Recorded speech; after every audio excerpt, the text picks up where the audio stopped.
আসসালামু আলাইকুম, ওয়েলকাম করছি রিয়াসাত আজিম। ভিন্ন ধর্ম মতাদর্শের যারা শুনছেন সবার প্রতি আন্তরিক কৃতজ্ঞতা। খুবই গুরুত্বপূর্ণ একটা দিন। এই দিনে নিষেধাজ্ঞা কাটিয়ে নাসির হোসেন আবারও ক্রিকেটে ব্যাক করেছেন।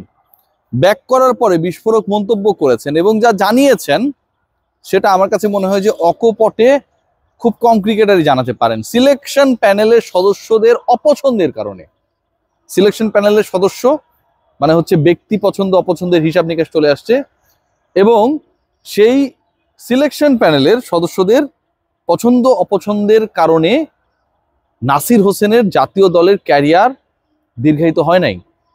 এখন আপনারা মনে করতে পারেন যে অনেক সময় নাসির হোসেন অনেক টাইপের কথাবার্তা বলেন, তাকে এত ট্রাস্ট করার দরকার নেই, নাসির হোসেনের কথার ঠিক ঠিকানা নেই।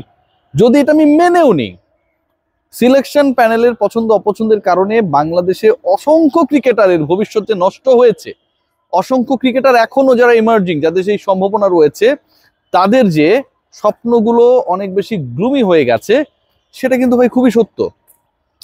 আপনি যদি খেয়াল করে দেখেন, গতকালকে শামীম হোসেন পাটোয়ারি অসাধারণ একটা ইনিংস খেলেছেন প্রাইম ব্যাংকের হয়ে। সেই ম্যাচে তার দল হেরেছে, 100 রান করতে পারে নাই। তিনি করেছেন 61 বলে 89 রান। মাথায় রাখুন, পুরো ঢাকা প্রিমিয়ার লিগে কনসিস্টেন্ট শামীম হোসেন পাটোয়ারি।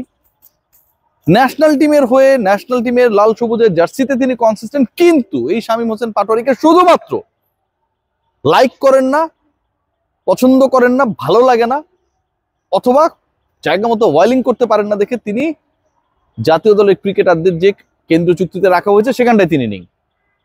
আরেকটা মজার এক্সাম্পল দিই, তামিম ইকবাল খান। মনে করেন একটা সময় তাকে নিয়ে বলা হইলো যে তামিম ইকবাল তার ফিটনেস নিয়ে, এটা নিয়ে ওটা নিয়ে সমস্যা রয়েছে। আবার একই ব্যক্তি পরবর্তী সময় বললো যে তিনি একজন গ্রেট ক্রিকেটার। সাকিব আল হাসান, ভুলে যান পলিটিক্স, অন্য কিছু বাদ দেন, একজন ক্রিকেটার সাকিব আল হাসান। যখন চ্যাম্পিয়ন্স ট্রফি দলের ব্যাখ্যা চাওয়া হলো যে কেন সাকিবকে রাখা হয়নি, যেই ব্যাখ্যাটা দেওয়া হয়েছে, সাকিব আল হাসান এমন একজন ক্রিকেটার যার ব্যাটিংটা আসলে খুব বেশি অ্যাপ্রোপ্রিয়েট না for securing his place in the national team.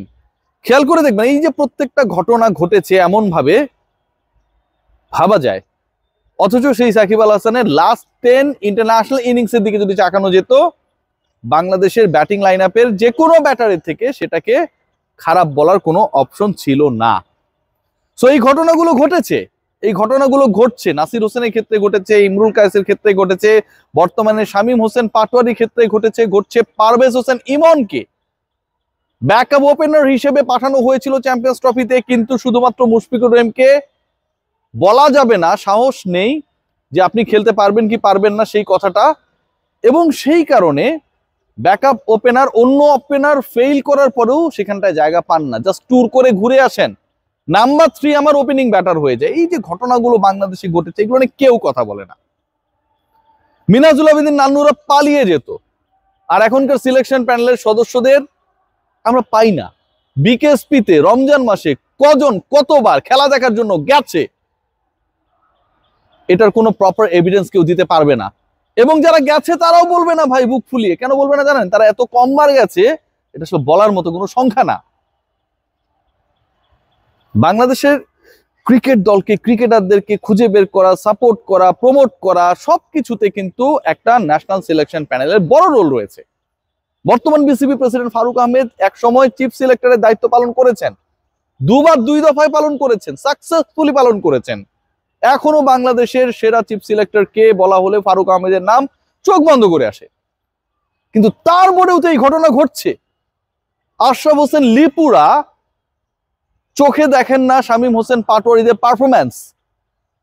কোন একটা ম্যাচে 30-35 রান করেছে 17 বলে, এটুকুই দেখেন ক্রিকইনফোর স্কোর কার্ডে। হয়তো কোন সিচুয়েশনে করেছেন, কিভাবে করেছেন, কাদের এগেনস্টে করেছেন, বাংলাদেশ সেটা থেকে কতটুকু ফল লাভ করেছে, এই হিসাবগুলো আমরা করি না। সাকিব আল হাসানকে নিয়ে যদি পলিটিক্যাল ইস্যুর কারণে বিসিবি তাকে ক্যারি করতে না পারে, স্টেটমেন্টটা সেভাবেই দেন। ব্যাটসম্যান সাকিব আল হাসানকে বাংলাদেশ ক্যারি করতে পারবে না, চায় না, এরকম বোগাস তথ্য কেন দেন ভাই? বাংলাদেশের ইতিহাসে সেরা 4-5 জন ব্যাটারের একজন তো সাকিব আল হাসান। সংক্রামক রোগে আসলে ভুগছে বাংলাদেশ দল, বাংলাদেশ সিলেকশন প্যানেল। এই অ্যাডমিনিস্ট্রেটিভ জায়গায় যারা যান তারা, একটা সময় যখন তারা এই জায়গাটা ছেড়ে টক শোতে যাবেন, গেস্ট হবেন, তখন কিন্তু তারা বলবেন, যে কথাগুলো বলবেন সেগুলো তারা তাদের সময়ের ওই কার্যপ্রণালীর মধ্যে অ্যাপ্লাই করেন নাই। এত কিছুর মধ্যেও সুখবর, লিটন কুমার দাস এবং রিশাদ এই দুজন পিএসএল খেলতে যাচ্ছেন। 11 তারিখ থেকে শুরু হতে যাচ্ছে। করাচি কিংসের হয়ে লিটন খেলবেন এবং আমি এক্সপেক্ট করব লিটন কুমার দাস এত ভালো পারফর্ম করবেন যে বাংলাদেশের ক্রিকেটাররা যে এরকম গ্লোবালি রিকগনাইজ ফ্র্যাঞ্চাইজি টুর্নামেন্টে গিয়ে ডমিনেট করতে পারে সেটা যেন আমরা দেখতে পারি। রিশাদ এত ভালো করবেন যেটাতে তাকে পরবর্তী সিজনের আইপিএল এ বাধ্য হলেও যেন দলগুলো ভাবে, সেটা যেন আমরা এনশিওর করতে পারি। সিলেকশন প্যানেলকে নিয়ে আমার বলার কিছু নেই। নাসির হোসেন যেটা বলেছেন তার ক্যারিয়ার সিলেকশন প্যানেলের একপাক্ষিক দৃষ্টিভঙ্গির কারণে দীর্ঘায়িত হয় নাই, এটা ভাই অস্বীকার করার কোনো সুযোগ নাই। অসংখ্য ক্রিকেটার লোডিং যারা তাদের ক্যারিয়ারের শেষ বেলায় গিয়ে হয়তো একই প্রশ্ন তুলবেন এখন যারা রয়েছেন তাদের ব্যাপারে। সবাই ভালো থাকবেন।